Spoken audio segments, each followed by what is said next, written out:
Hi friends, my name is Matt. I'm the youth family pastor at Cornerstone Church in Marshfield. I'm here today with your Cornerstone Connection, a daily devotional. So today we're going into a chapter of the Bible and a book of the Bible that reveals a story of the Bible that many of you, if you've grown up at any point in the church, you have probably heard this one before.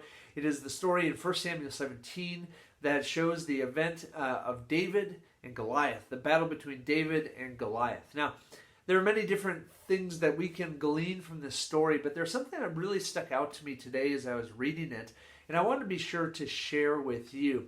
And I'll just say it from the outset. There's a lot of power in knowing your identity. There's a lot of power in knowing your identity. And I believe this story reveals that in a mighty way today. And I'll just say this. Many times when I am not finding my identity in who I am in Christ. Rather, I might be finding my identity in my role as a husband or as a dad or maybe as a pastor here at Cornerstone or maybe in some other realm in which I'm kind of feeling successful. When things aren't working out, when things aren't going well, all of a sudden the anxiety can come in, the stress can come in, the frustration can come in. And what do you know? I'm not peaceful. I'm anxious. I'm not enjoying life because my identity is misplaced.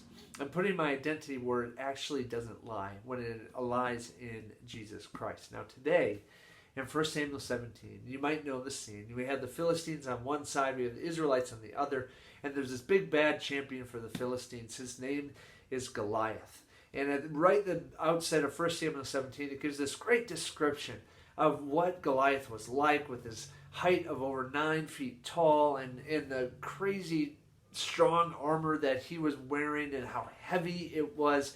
And then he comes out and he lays this competition before the Israelites and this invitation to them in verse 8. It says, he stood and he shouted to the ranks of Israel, why have you come out to draw up for battle? Am I not a Philistine? And are you not servants of Saul? Choose a man for yourselves, let him come down to me. If he is able to fight with me and kill me, then we will be your servants. But if I prevail against him and kill him, then you shall be our servants and serve us. Now, what we need to pay attention to, and what I believe is so important, is that in verse 8, Paul asks this question. Let me read it one more time. He says, am I not a Philistine? And are you not servants of Saul? You see, the fighting... What Goliath saw as the identity of the Israelites in their fighting men was that they were servants of Saul. Well, as we continue to read the story, along comes this ruddy, somewhat handsome, and brave shepherd named David. He's bringing food to his brothers, and as he does, he hears the Philistine Goliath offer this challenge and this invitation to the Israelites, as he's done every single day, and nobody's responded to it because they're all melting in fear, probably because they have their misplaced identity. It's in Saul, their king. And what do you know? David hears this challenge from this Philistine, and here's what he says as he overhears it. He says, what shall be done for the man who kills this Philistine? This is verse 26, by the way.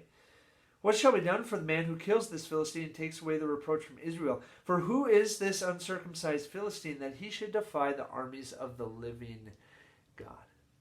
He doesn't say that he should defy the armies of Saul, but that he should defy the armies of the living God. You see, David knew the identity of Israel. They were the people of God, and the army of Israel was the army of the living God.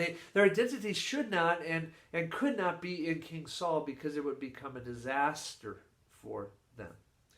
And as we continue the story, and David knowing the identity of the people of Israel, knowing that he was a part of Israel and part of the family of the living God, he goes to Saul. He says, Saul, I'll fight this guy. And Saul's trying to convince him, you're just a young boy. But then David says this in verse 36. He says, your servant has struck down both lions and bears, and this uncircumcised Philistine shall be like one of them, for he has defied the armies of the living God. Again, David knows exactly the identity of the Israelites and their army, that they are the army of the living God. He knows where their identity lies. It doesn't lie. They're not servants of Saul. They're servants of the living God. And so eventually he convinces Saul, and as we know, he goes out to the battlefield, and we find out that he meets Goliath on the battlefield. He's not wearing Saul's armor, and he goes out there in the name of the living God. And this is what he says to Goliath in verse 46. He says, "This day the Lord will deliver you into my hand, and I will strike you down and cut off your head. And I will give the dead bodies of the host of the Philistines this day to the birds of the air and to the wild beasts of the earth, that all the earth may know that there is a God in Israel, and that all this assembly may know that the Lord saves not with sword and spear, for the battle is the Lord's, and he will give you into our hand." Wow, what a speech. Do you think David knew where his identity lied? Do you think he knew where the identity of the people of Israel should be, and the army of the people of Israel should be? Not in King Saul, not in any man or human, but in the living God. And because David's identity was in the living God, he left that battlefield that day living. Because he didn't trust in himself, he didn't trust in King Saul. He put his trust in the living God, who took a small, smooth stone and struck that Philistine and sunk it into his head and killed him right on the spot. Why? Because David's mighty and strong? No. Because he had his identity in the living God. Friends, let me challenge each and every one of us to do an identity check today. Where is your identity? Is it in Jesus Christ? Is it in the one who created you, who formed you, who knows you better than anyone can know you?